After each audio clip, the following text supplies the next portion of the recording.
A couple of years ago, I was in an office, and on the wall was a picture of one of those auto stereograms. And those are those pictures that are these two-dimensional designs of some sort. They may have a bunch of zigzagging lines or boxes of some sort, and they're different colors. But the idea is if you stare at them long enough or you look at them the right way, then a three-dimensional image that isn't visible at first sort of appears. And for the life of me, I couldn't see the three-dimensional image. And it was supposed to be a sailboat or something like that. And I'm sitting there forever just staring at it. And I got little old ladies walking by with macular degeneration just saying, oh, it's a sailboat. Or little kids with Coke bottles for glasses stopping and going, oh, it's a sailboat. And, I couldn't see it for anything. We have a saying, seeing is believing. And biblically, we would reverse it and say that believing is seeing. And faith is how someone sees, according to the Bible. Unbelief results in blindness. Now, we're not talking about blind faith here. We certainly assert that there is plenty of evidence and reason for our faith as Christians.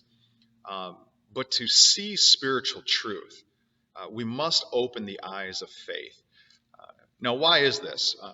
Faith, as we read through the Bible, is very important. The only way to please God, according to Hebrews 11, verse 6, is through faith.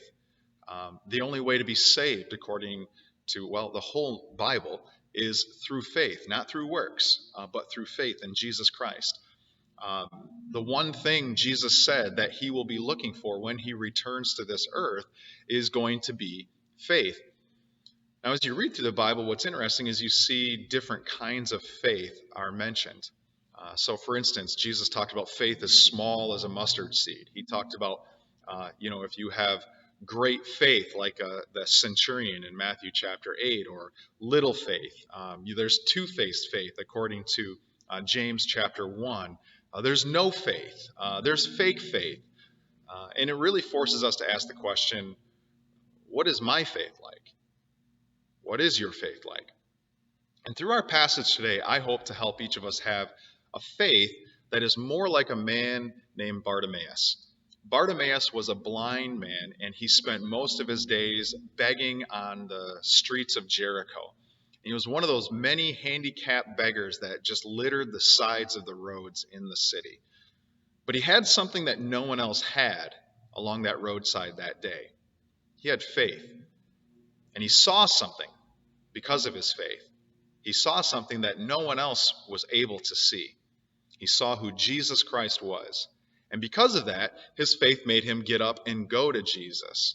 And in this way, he's like the bleeding woman that we saw in chapter 5. And he's like the leper in chapter 1, where by their own initiative and their own determination, from their faith, they went to Jesus all by themselves.